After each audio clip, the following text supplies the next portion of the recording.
For a really long time, I struggled with the problem of staying disciplined. I would find myself mindlessly scrolling on TikTok, staying up late, having less than ideal eating habits, and watching movies even when I promised myself an hour earlier that I would go and study. Sometimes I would suddenly have bursts of motivation to do the hard things like working out, reading, eating healthier. But after a few days, I would find myself losing steam and all the motivation that I built up fizzles out into nothingness, creating this never-ending loop of being up today and down tomorrow, but with a lot more downs than ups. I'm sure you probably clicked on this video because you are also going through the same thing.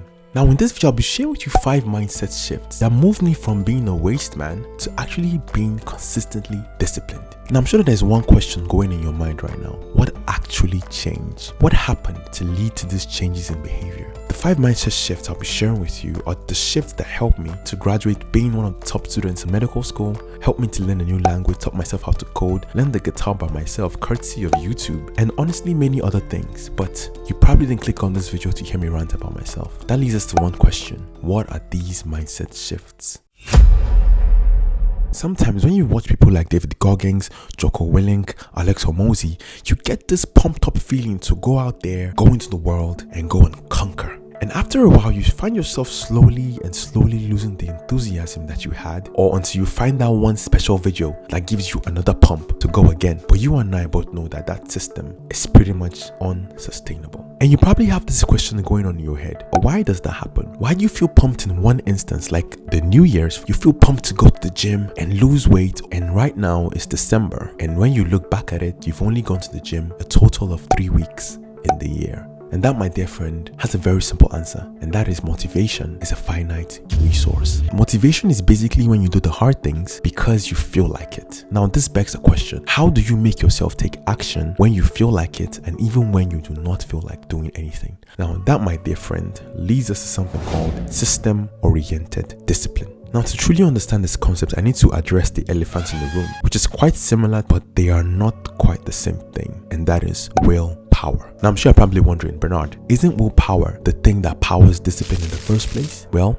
not exactly. This is because willpower is kind of like a fire extinguisher. It helps you to put out fires that come up in the moment, while system-oriented discipline actually makes sure the fires never appear in the first place. Now why it's important that you differentiate these 2 mechanisms is because willpower, like motivation, is also a finite resource. Now in the year 1998, a study was done by a psychologist known as Roy Baumeister. He wanted to find out the limits of an individual's willpower, and during the study he had this test subjects split into 2 groups. Now the first group of people were put in the room that had freshly baked chocolate chip cookies staring at them in the face, and while they were staring at these delicious pastries, they were asked to eat radishes. Yeah, radishes. And after they did that, they performed another experiment on the second group. Now this group of people were asked to go into the same room, but instead of eating the radishes, they were actually allowed to taste the cookies. Now after this phase was done, they were asked to go into a different room where they were asked to solve puzzles. And guess what happened next? The first group of people that were asked to eat radishes only spent an average of 8 minutes trying to solve the puzzle, while the other group of people that actually did not have their willpower depleted from trying to resist the urges of eating the cookies spent an average of a whopping 19 minutes solving the puzzle.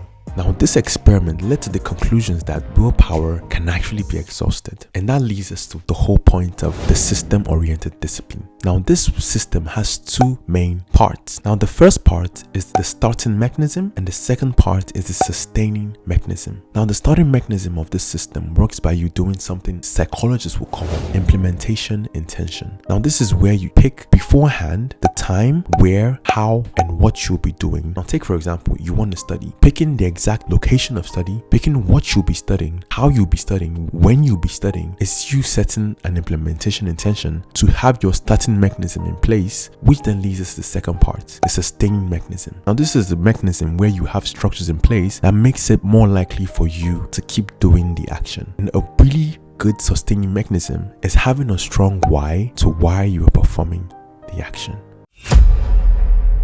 Now, it's fine and good that you have a system in place to actually help you to remain consistent, but without the right identity, everything is going to crumble like a sack of potatoes. Now, this is because without the right identity, you would always be in the willpower territory, and we both know that territory is like ticking time bomb, that it's only a matter of time before you are blown back into the hole that you tried to crawl out of. Now, I'm sure you're probably wondering, Bernard, how does this changing your identity work? I'm going to give you an instance. Imagine there are two guys, and both of these men are on a 1-month streak of not drinking alcohol.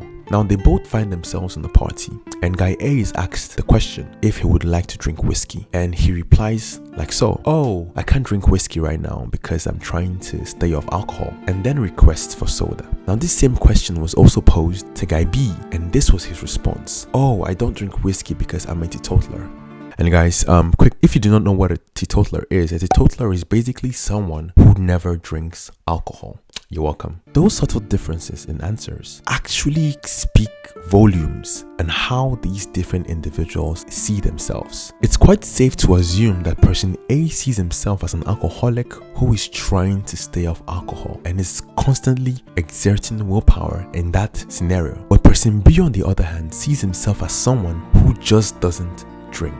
Person B is him. Person B has claimed the identity of the person that he wants to be. Now, in psychology, there's a term called the identity value model of self-regulation, whereby your identity and how you see yourself basically governs your behaviors and literally self-regulates you into performing the right actions that identity is in alignment with. Now, I know that this may give a kind of fake it till you make it kind of vibe, but the honest truth is that what goes on up here, either real or imagined, will almost always inevitably make its way out here into how you behave and how you function in the world. Now, if you know you have the tendency of picking up your phone every 5 minutes while you are doing something that is important, like studying, then it's advisable to not study with your phone in view. Or if you know that you have a problem with pornography, it's also advisable to not watch movies that have a rating of PG-50. Now, being aware of your weaknesses and your shortcomings is actually the first step towards taking the right measures to addressing them. Like Richard P. Feynman once said, the first principle is that you must not fool yourself, and you are the easiest person to fool. Now, knowing your weaknesses and taking steps to prevent them from derailing you in your progress will help you more in your journey of consistent self-discipline than actually turning a blind eye to them and in the process deceiving yourself. Now, one of the main reasons why we might tend to give up sometimes in attainment of the goal of self-discipline is because we sometimes set way too ambitious goals. Like, take for example, you watch the David Goggin video, and after watching that video, you are pumped to attempt the task of doing 100 push-ups every day for 6 months. Eventually, after a few days, you begin to realize that it's more than what you could handle, and you start slacking off. You miss one day, eventually turns to 2 days, 2 days eventually turns to a week, and you find out that you've completely fallen off the horse and practically given up on the whole thing. But rather, if you had broken that task down into saying, okay, I'm going to do at least 5 push-ups every day. Now, what that actually does to you is that it makes it easier to keep on going. So when the motivation actually does wear off, it's actually so easy that you could still do it even when you do not feel like it. And the really good thing about breaking tasks down is that when it's broken down, the days where you actually do way past your set target, which is 5, like let's say instead of doing 5 push-ups, you find that you end up doing 20, so you can actually say to yourself that you did 15 push-ups more than your actual goal. And that gives you the motivational boost to actually stick with that